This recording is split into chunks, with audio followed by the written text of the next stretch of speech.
Një grabitje në kërcënimin e armëve dhe maskave të një magazine ushqimore ka ndodhur në superstradën Laç Fush Kruj. Ngjarja ka ndodhur rreth orës 15:00 të së shtunës në afërsi të fshatit Fush Gjorm të Kurbinit. Sipas uniformave blu kanë qenë 3 persona të armatosur dhe me maska në kokë, të cilët kanë zbritur nga një automjet tip BMW ngjyrë të zezë pa targa dhe janë vërsulur duke hyrë brenda në magazinën nën pronësi të Astrid Kasmit.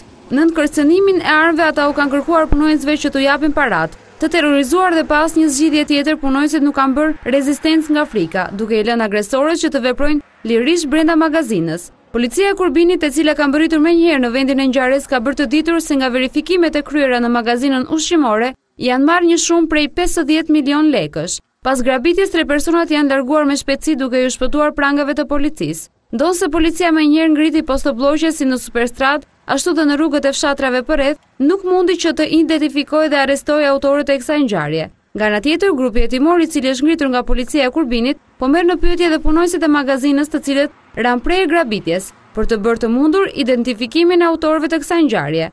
Vetëm në harkun kohor të një jave janë shënuar 3 grabitje në qarkun e Lezhës, 2 prej të cilave në rrethin e Kurbinit. Në të gjitha rastet kanë qenë 3 persona protagonistë të ngjarjeve, duke bërë që policia të ketë dyshime të forta se mund të jenë të njëjtët grupe kriminale që po veprojnë nga një zonë në tjetrën, por ende pamundur që t'i identifikojnë ato.